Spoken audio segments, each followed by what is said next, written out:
Welcome to the Aerospace Advantage podcast. I'm your host, John Slick Baum.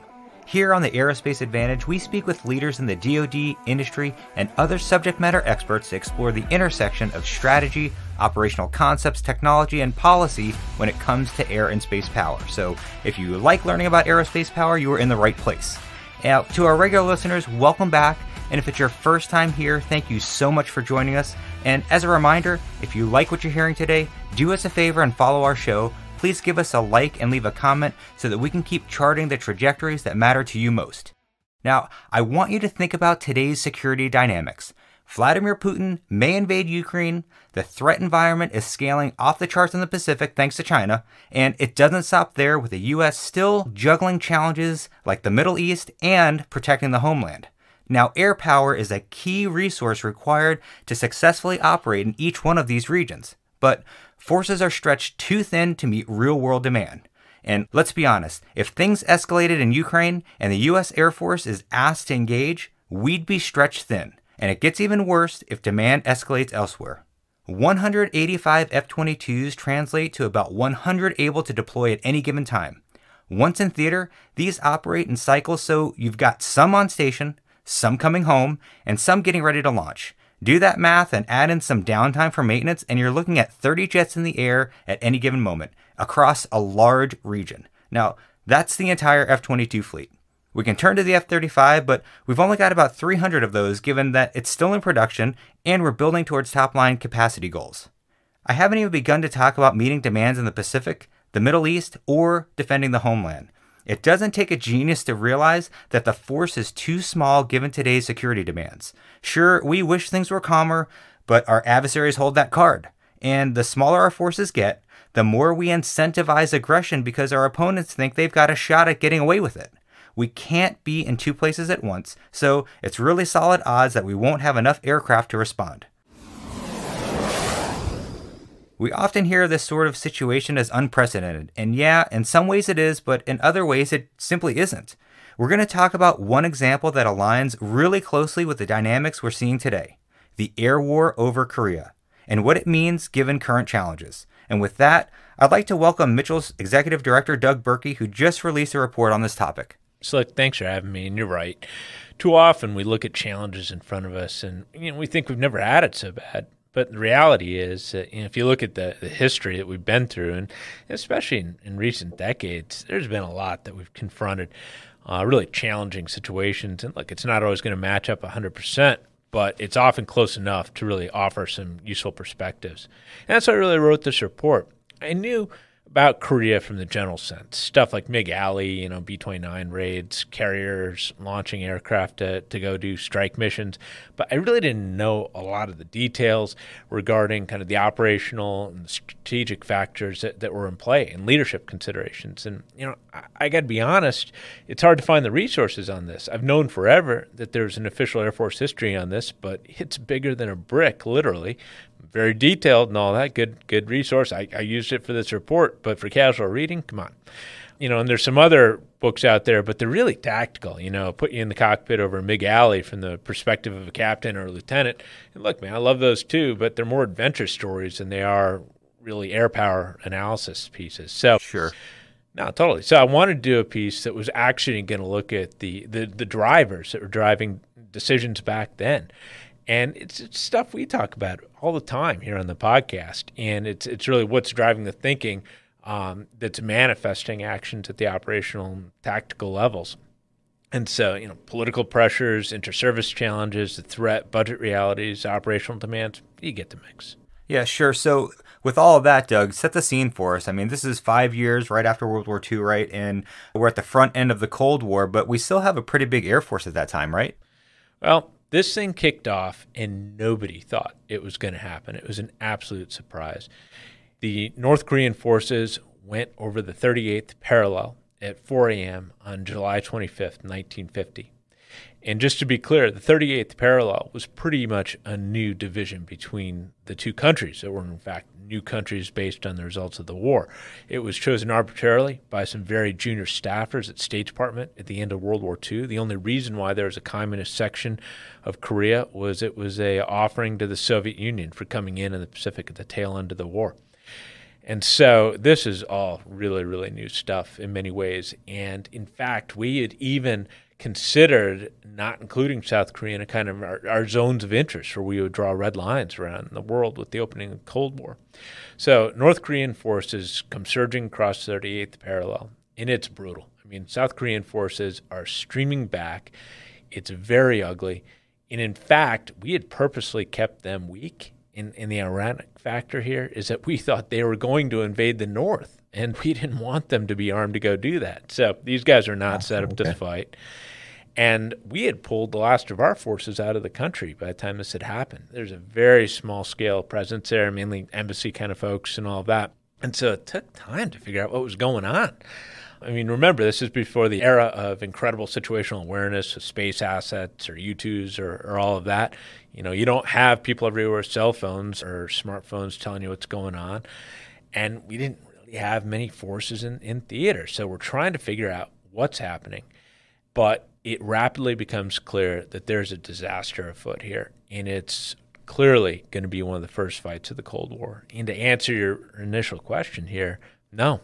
The U.S. military and the Air Force in particular, they've been gutted after World War II, and they were in no condition to respond to this challenge. Well, Doug, you got to dive in a little deeper. What do you mean? This is honestly the first time I've really heard it described that way. How bad are we talking? Okay, you're not going to really believe this. I double-checked it when I ran across this in my research. In 1950, and again, you're thinking front end of the Cold War, we've got to be super strong. No. The Air Force was 18% of its peak World War II strength. So the U.S. had literally deconstructed the air power that won World War II, and they did it with an axe and a wood chipper.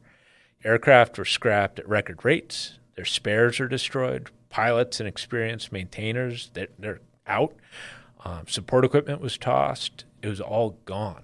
Were the airlines hiring at that point, Doug? I just have to ask that question. Yeah, that was part. No, serious, man. It was part of it. There was huge expansion going on. And these people went back to their civil lives. I mean, you got to remember, they're kids, predominantly late teens, early 20s that fought World War II. They're getting on with it. A lot of these people were doing the GI Bill track, creating new careers. And so you had theoretical potential you could reactivate to bring them in, but it wasn't very accessible. So if we look at what was actually in theater, Slick, I mean, this was really, really rough. There were only 657 aircraft, and almost all of them were obsolete. I'm talking about types like the B-29, B-26 Invader, C-54, C-47, F-82 Twin Mustang, and P-51s. And the readiness rates were in the toilet. And to make it even worse, I mean, you think about a rapid response here and all of that. We lack surge capacity. Sure, theoretically, there were types like the F-86 and the F-84, the brand new jet fighters, but those are incredibly new at the time, and their lines weren't scaled for mass build rates. They were in austere times, and so they really hadn't created them to chunk out dozens a month or anything like that. And sure, look, we had some Gen 1 F-80s, very early jet fighters, but the budgets had been so tight in the late 40s that they hadn't been modernized consistently. And so you really kind of had a cats and dogs inventory of capability blocks. And so you're trying to get airframes out to units that can actually be sustained and operated intelligently. Didn't exist. And the industrial base and depot consolidation was so aggressive during the era then that we really didn't have the facilities or the talent to process those to get them all upline for combat. So here's an example. The commanders in Korea wanted 325 F-80s as soon as possible, but the modernization pipeline could only process 27 jets per month. That's 3 years just to work through that little backlog. Wow. That's crazy. So it got so bad that the commanders in the Pacific were actually requesting World War II era P-47s. And DoD considered it briefly, but it turns out there weren't enough spares in the inventory to sustain those in combat, so you couldn't even have that. So the fallback was raid guard units for old P-51s, pull B-29s out of the desert, reactivate those. I mean, they were absolutely desperate. And the same for personnel. You know, they did pull some in from the Guard and the Reserve and all of that, but you had to train a lot of kids from scratch. And it wasn't just air crews. I mean, ground crews were in such short supply. I was reading one account where a B-29 air crew, after they had flown combat missions, which lasted several hours, they had to fuel their own planes, load the bombs, for the next day, and a bunch of other duties. I mean, this is a really thin force, and it was far from healthy. Yeah, and Doug, I can't help but in your remarks there, drawing the parallels to today with older generation aircraft, and then, yeah, we have new stuff just coming on the line, but not enough to sustain a future fight. So, but yeah, I'm sure we're going to talk about that later. What I want to do is hop into in your research there, what the early missions were like. Yeah, no, totally, man. They were ad hoc, to say the least. I mean, in the early days, it was all about stopping the retreat. This meant flowing a lot of supplies into theater, both people and equipment. It also meant a lot of close air support, bombing enemy supply lines. And we also had to focus on air superiority because the North Koreans did have an air force, and they were attacking our forces a lot. In fact, they destroyed several C-54s that were offloading equipment. So when we talk about things like the need for air superiority or airbase defense, it's very much alive back in that theater. Yeah, sure. What are some of the other challenges? Okay, man, get a chair here. This is going to take a little bit to get through. It's a very long list. First, range and base access.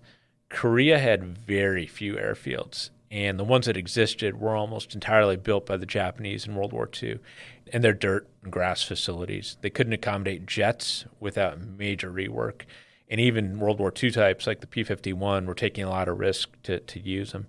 There were zero support facilities or hangars for the most part, which meant maintenance was brutal. You saw mission-capable rates drop to incredibly low levels, which means it cuts your combat capacity dramatically. And just the overarching infrastructure to support ops. I mean, consider this. The 51st Fighter Group at Kimpo required 60,000 gallons of fuel a day to fly missions. Now, you think about delivering that where you don't have pipelines. You really don't have good highways or roads to deliver that kind of stuff, even tanker trucks in theater. I mean, this is really tough. And the maintainers didn't even unpack the gear that was sent over because there was nowhere to put it. And if you take it out of the crate, it's going to get rained on or wrecked in the mud. So these guys just focused on laying down the steel mat runways and ramp areas and doing their best. But the high use rates, carrying combat loads and all that, tore that stuff up pretty fast. So you'd actually have to take an entire airbase and take it offline for a period and reconstruct it. And this kept happening again and again and again. So it meant the majority of the aircraft for a distinct period of time had to rely on bases in Japan. But remember, aerial refueling didn't really exist at an operational level at that point. So this really cut down on their time on station for combat sorties. So just consider this. F-80s flying out of Japan spent about 85% of their sortie duration length actually in transit from Japan to the peninsula and back. That left them with about 15 minutes of actual combat time over the peninsula. And so that is really undermining the utility of what's already a really small force.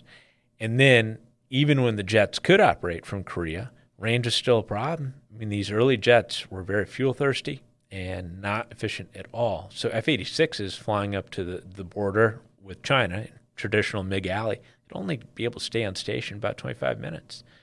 I know I said it before, but there's also the lack of aircraft and personnel. The attrition rates were so bad that the Air Force really couldn't stay up with backfilling aircraft and people. So here's an example.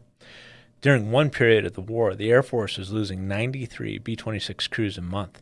Now, the training pipeline could only generate 58 crews a month. And the B-26 hadn't been built in years, so the Air Force, they couldn't tap a hot production line or anything to backfill aircraft. So they were scrambling to grab aircraft anywhere they could. And kind of like that F-80 example earlier on, it talked about, they were all random models. Almost none of them were combat capable. This left the maintenance crews trying to do the upgrades in theater in these conditions I described. Is an absolute disaster, but it represents a death spiral of combat capability and capacity. And I could talk about this for any other mission type. I mean, in 1952, the U.S. lost 243 aircraft in April. It had another 290 damaged, and they only got 131 replacements. Again, death spiral. That's in 1 month, Doug? Those numbers are for 1 month? Yeah, and that's a small war. Wow. I mean, Korea is not a war, mainline Europe against the Soviet Union. This is a proxy war. And so commanders had to revert to flying combat sorties based on what they could sustain from an attrition perspective, not what the actual requirements demanded. And I really want to emphasize this. Fighting to stay alive is fundamentally different than fighting to win. It is very, very dangerous because it gives the enemy the initiative, it gives them the time advantage, the decision advantage of how and when they want to employ forces, and it really is going to put you in a bad attrition spot. And so very, very dangerous. And like I said, proxy war here. This is not the mainline conflict. And we look at the overarching enterprise. I mean, spare parts flows are so bad that in 1952 in January, F-86 mission capable rates hit 45%. So you're taking an already small force and cutting it in half. This is nuts. It's not just the aircraft and the mainline systems you think about. It's the entire support enterprise. I mean, you talked about those beat up runways. Well, we had gotten rid of so much of the construction equipment at the end of World War II that the engineers used that what remained was beat up and oversubscribed. And the availability for that support equipment was down to around 15% in the middle of the war. So it compounds in every different angle. It's really frustrating for all these guys. Yeah, well, Doug, and I know that there's got to be more based on the research that you've done. So what was going on with the enemy and everything else at this time? Yeah, there was a huge technology race at this point with the Soviet Union. So we began the war with World War II equipment, but it rapidly transitioned to combat jets that were cutting edge for the time. So MiG-15s show up in the fall of 1950. And from that point in time, we are constantly hanging on by our fingernails to maintain air superiority. And the problem was, look, the F-86 is roughly comparable to a MiG-15, but the production rates were slow to expand because, again, we had run the lines way too thin and how we had built the industrial base for that. And this is hugely, hugely important because it mirrors today. We had concurrent demands in Europe because you couldn't take your eye off the mainline Soviet threat there. And then, of course, homeland defense, because we're worried about the bomber threat from the Soviet Union coming over. So you were concurrently managing risk between Europe, homeland, and Korea. Nobody's getting enough in any category there. And so very thin numbers. And this is how bad it got. In September 1951, we had 90 F-86s in theater facing over 500 MiG-15s. And remember that mission capability rate I cited where it was about 45% at certain windows. So this is really, really challenging to project power that could actually be decisive. And because the runways are too beat up oftentimes for the jets to use in the peninsula, we're doing these ferry missions from Japan. It was just very, very difficult. And so it meant you couldn't dominate and have uniform air superiority. You could only open up windows of air superiority for very defined periods of time to get assets in or out, for bombing mission or reconnaissance mission or whatever you wanted, and then you'd have to exit. And so this is very, very difficult for us. And in fact, vast sections of the northern part of the peninsula were off limits to us throughout the war, and people forget that. We kind of have this hubris as we're the United States, we go anywhere, anytime. Yeah, not back then. And then it goes on. If I look at training, I told you we got rid of all these combat-capable crews at the end of World War II, and so very thin force. And the guys that we did retain, they weren't keeping their combat qualifications up to speed. As you know better than anybody, Slick, landing currency is not the same as your combat qualifications. So we were pulling guys out of stateside assignments, throwing them into the fight in Korea with really, really limited training, and they were learning on the job, and a lot of them paid with their lives. And it actually got so bad that certain mission areas, like fighter aviation, for example, were getting so thin that we were having to raid other mission areas like airlift and put cargo pilots in jet fighter cockpits. And no disrespect to airlift pilots, but flying close to the speed of sound at that time in a highly maneuverable fighter in a very challenging mission domain is a lot different. And you can bridge to that, but it takes a ton of training. Slick, you know this, you lived it. Oh, absolutely. And to your point there, it's not a hit on the pilots themselves. It's just you have to have the opportunity to train to those skills, and you're just doing those airmen a disservice to, it'd be like putting me into a cargo airplane and asking me to land something heavy. I mean, I would need the training to do it properly. But I do want to ask you this, because of the time that we are at then, is what kind of war are we being asked to fight? I mean, clearly North Korea was being sustained and empowered by the Soviet Union and China, but we couldn't attack those countries without risking World War III. So can you talk to us about that? Yeah, you bet. It really meant that we couldn't go after enemy centers of gravity. And that's an advantage we had in World War II. I mean, you could go to the heart of Germany or Japan and really go after the centers that were producing the key war materiel, command and control centers, logistics hubs, you name it. You go take them out and have hugely disproportionately effective results for us. But because we, like you said, we didn't want to start World War III, we could only interdict the supply lines that were coming into North Korea. And it got so ridiculous that people have heard these things. You could only bomb one half of the bridge going across the Yalu River from China to North Korea because we're worried about upsetting the Chinese. Well, good luck with that with a B-29 from 30,000 feet with stiff winds and the enemy shooting at you. And so they flow supplies down in a number of ways, but they're all pretty primitive. You've got trucks driving on unimproved roads. You've got humans carrying things. And then you got some limited rail lines. Sure, when we can find those things, we'll attack them. But again, remember, this is not ubiquitous space surveillance and everything else feeding data for very good, tight command and control decision-making on how to employ the assets here. You're running across stuff as best you can. Well, we got good enough at it where they switched to doing everything at night because their losses were too large during daytime. Well, that really made it tough for us. We would try our best, but it was very difficult to go after that. When we were successful, the challenge is because their transport means are so primitive, they had huge labor advantages on their side. Unskilled laborers can repair a road really fast or reset a rail line. Again, it's just how do you keep up with this? One commander described it like trying to dam a waterfall at the bottom, with the cork. It's obviously impossible. And if you talk about also understanding what we did and how we then would guide our actions because of it, these guys are in the blind. In 1953, it's a very illustrative example here. A B-26, they reported they had destroyed 6 trucks at night. And it turns out they mistakenly attacked South Korean group of soldiers. They killed 4 of them, sadly. And the only damage that really happened to the vehicles, they punctured 2 truck tires. And it was night. They couldn't see. I don't think these guys are trying to lie. It was just a very difficult set of circumstances. And so credit to the guys. They did cut a vast majority of the logistics lines. And while they didn't totally cut the flow, they did constrain it substantially. And that's a huge reason why the fighting stalemated at the 38th parallel again. But a huge factor, and we saw this again in Vietnam, is the average communist soldier only required about 1/10 of the supplies of a standard U.S. or South Korean soldier or another United Nations soldier.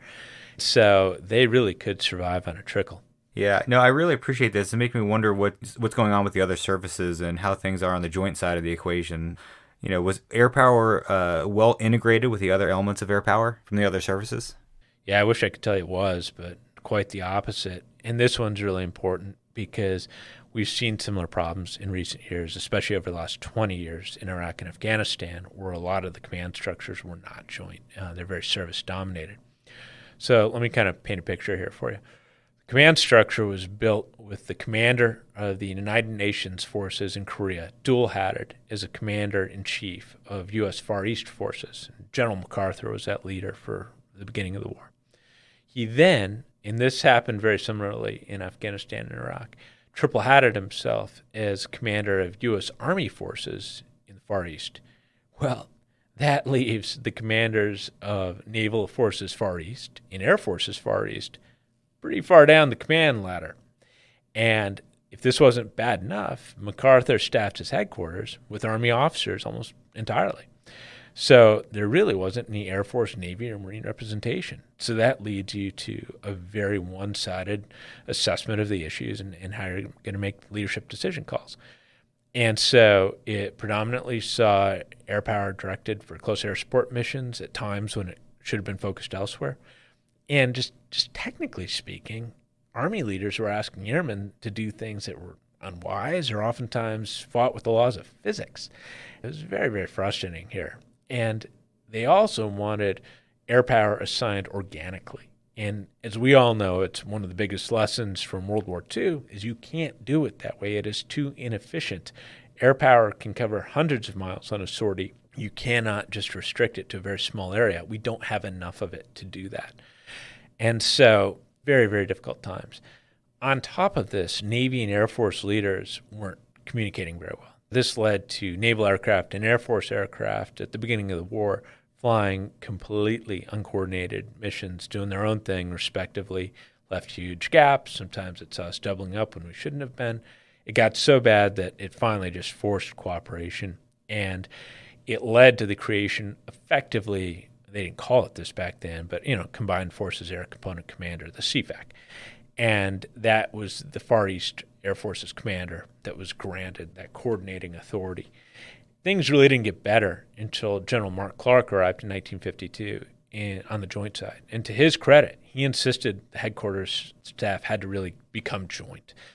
And this was absolutely crucial from an air perspective, because at that time we were stalemated at the 38th parallel again. So air power is actually the only tool you had left. I mean, the ground forces were pretty much in static lines, and it had to be directed competently. Yeah, it's absolutely incredible, Doug. And if it was this bad, how did the air leaders get anything done? Well, it's really simple. These guys fought for what was right. And this is hard stuff, Slick. I mean, these guys put their careers on the line. It took a toll on them. I mean, a lot of people don't notice, but one of the first Far East Air Force commanders, General Stratemeyer, he rotated out after having a heart attack. I mean, these guys had a lot of stress on them, but they had the convictions of what was right. And they fought for it and for what was the best use of air power, not just to save airmen's lives, but the joint force. And I'll be direct. These air commanders are heroes. We don't appreciate them enough. We should celebrate their example. They should be taught what real leadership is. And I don't think that happens. And I think it's a travesty. And we are losing too many battles in the near term because we're not enforcing that kind of legacy in as a model. Yeah, well, I hate to say it, Doug, but I don't think times have really changed. I mean, look at how the Army domination is these days with the SecDef chairman, a number of the key COCOMs, and so many more. And it's, really led to an incredibly unjoint, ground-centric thinking that we've incorporated over the last 2 decades in Iraq and Afghanistan. Obviously, seeing how that worked out. I mean, even to the point with the Air Force, I mean, their biggest commercials were ground force airmen shooting guns, not flying airplanes. But we know the Air Force has never had a rotation as head of PACOM. The theater dominated by air, not just water, and tossing support for space leaders, too. I mean, we're at a key juncture here. They need to be at the forefront when their skills represent the preponderance of the force that's going to be used. And to that point, we look who's in charge of Space Command, the Army, right? I mean, it's not a member of the Space Force. And I'm sorry, I hate to vent here, but it's just one of those things that blows my mind. And I think it's got to change. Nah, I totally agree, Slick. And the question is, who's carrying that message these days? I certainly don't hear it very often. And I agree with you. One would think losing 2 wars in slow motion over 20 years would call for some reflection here. But, I guess let's get back to Korea here. Well, actually, let's bring it to the current day. So what does this all really mean for our Air Force and Space Force today? Yeah. Well, from a resource perspective, the parallels are disturbingly similar. I mean, you hit it pretty hard at the opening, but we all know, we talk about it all the time here, we don't have enough of the modern assets. Back in the day, there were F-86s and F-84s.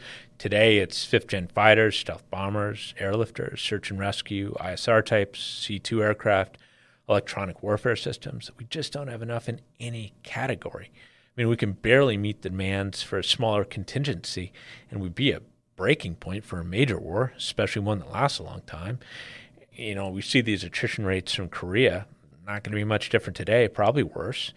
And there's no way that we could handle 2 high-end wars at the same time. And our enemies know that. They'll take advantage of it. And Slick, you can't tell me China isn't watching our response to Ukraine very carefully right now. Of course.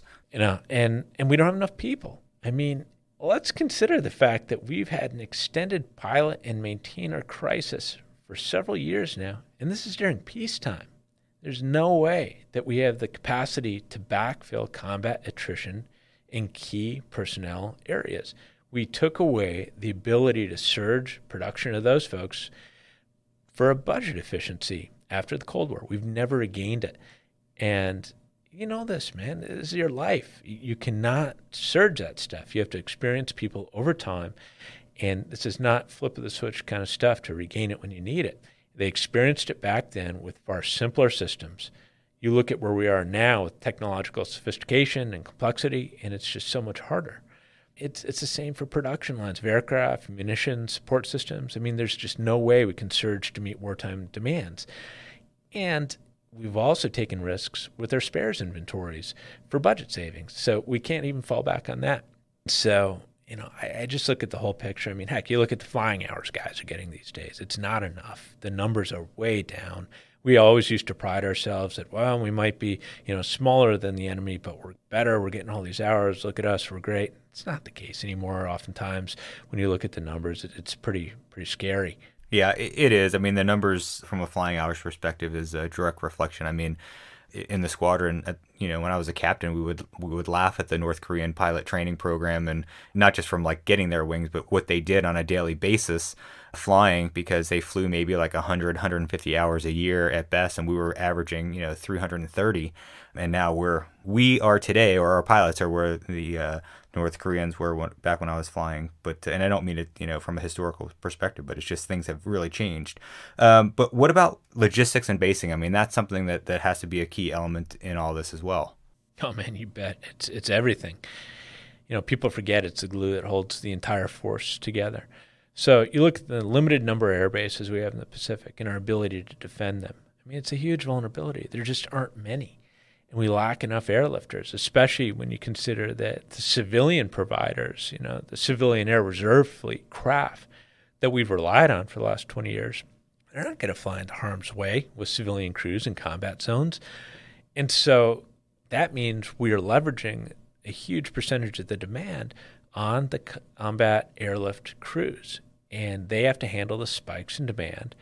And when we look at distributed operations, that's what the Agile Combat Employment, ACE, is all about. Let's use outlying fields so we don't have a center of gravity ourselves with a mega base like Guam, Anderson, something like that. Well, it takes that much more logistics to sustain. I mean, you try to maintain a group F-22s flying combat missions, you're going to have to chalk some C-17s to them pretty much organically just to keep the munitions, the spare parts, all the rest of it flowing. And so we just don't have enough. And, remember, the C-17 line closed over a decade ago. We can't hit a switch and get that back. And so we can't backfill for combat attrition with them or just the raw demand, like I said. And then we've also aligned our spare parts system way too tightly around a centralized depot kind of model in just-in-time spares and other measures that make sense if you're a civilian business, but they're not viable for combat. And given how small the Air Force inventory is, the fact that logistics supply lines are going to be hard-pressed to function, it's just going to erode aircraft availability rates. I mean, those F-86s were down not because the jets, were inherently bad or broken or whatever. It's just they couldn't get the spares and the qualified maintenance folks to them. So it's not good. It's going to be worse. Things are way more complex now, so it's just harder. Well, sure. And Doug, can you talk about the limited war variables that we saw in Korea? Yeah, no, I think this is a big deal. I think that if we look at the current construct in play, obviously we have to prepare to fight China or Russia directly. It's a pacing threat. It's crucial. And you're not going to have credible deterrence unless you're able to do that. However, as we're seeing with discussions with Ukraine, what they're doing in Russia, nobody is excited to go fight another peer. And so I think the same is going to hold true for China, and it's going to increase the likelihood that we'll probably fight proxy wars, much like we saw during the Cold War. That means we're going to be back to this zone of not being able to strike centers of gravity that would make most sense. And so we're going to be back to hitting supply lines, forward bases, supply depots, fielded forces, which, like I described, that's really hard. It's going to demand really high fidelity, intelligence, surveillance, reconnaissance, command and control, and precision strike. And it's a wide joint all-domain command and control, JADC2. It's so important. Obviously, it's important on high-end war, but it's also going to be really important in these other operations that could occur. It's all about understanding how to get your best result under dynamic conditions, using our forces smartly, knowing that we don't have many, and avoiding threats so we're not flying into harm's way and we don't have to. Yeah, I couldn't agree more, Doug. And I know we're getting a little long on time, and we sort of danced around this a little bit, but what do you think the lessons are for today's leaders? Well, first, we really can't ignore the importance of joint leadership. One service shouldn't dominate. The lead should go to whomever is providing the preponderance of forces. And then, you still want diversity at the staff level. You do want every service represented so that you have their expertise and they're all improving the game. And I don't think you would suggest that you know how to command a submarine very well. And obviously you want the sub driver there to provide that expertise. Same, he shouldn't be speaking for you as an F-16 pilot. And so if that makes sense kind of at the tactical operational level, then why are we confusing these lines at the strategic command level? It's very disturbing. And then second, I think we need to get a lot more vocal about resources. Look, man, I never do this, but let me read a quote. In the middle of the Korean War, 5th Air Force Commander, Major General Earl Partridge explained, "One of my biggest failings has been to take a look at the chips and say, how can I best accomplish my mission with what I have? What I should have done was to sit back and scream for more and get what we needed to fight a war and accomplish our mission." And I'm going to be direct. We need to take General Partridge's advice. When I hear air and space leaders talking these days and testifying on the Hill and doing media engagements, I hear a lot of the former. What can I do with what I've got?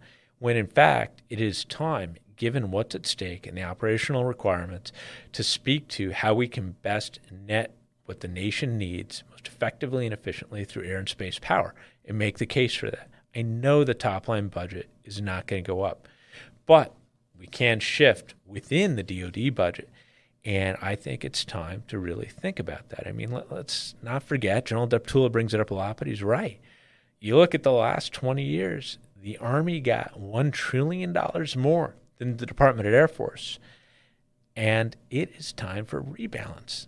We simply cannot reset the force for what we need, have the capacity we need, and handle things like two legs of the triad and all that without some smart resetting here. The Air Force was asked to take risk for 3 decades since the end of the Cold War. It is time for a rebalance.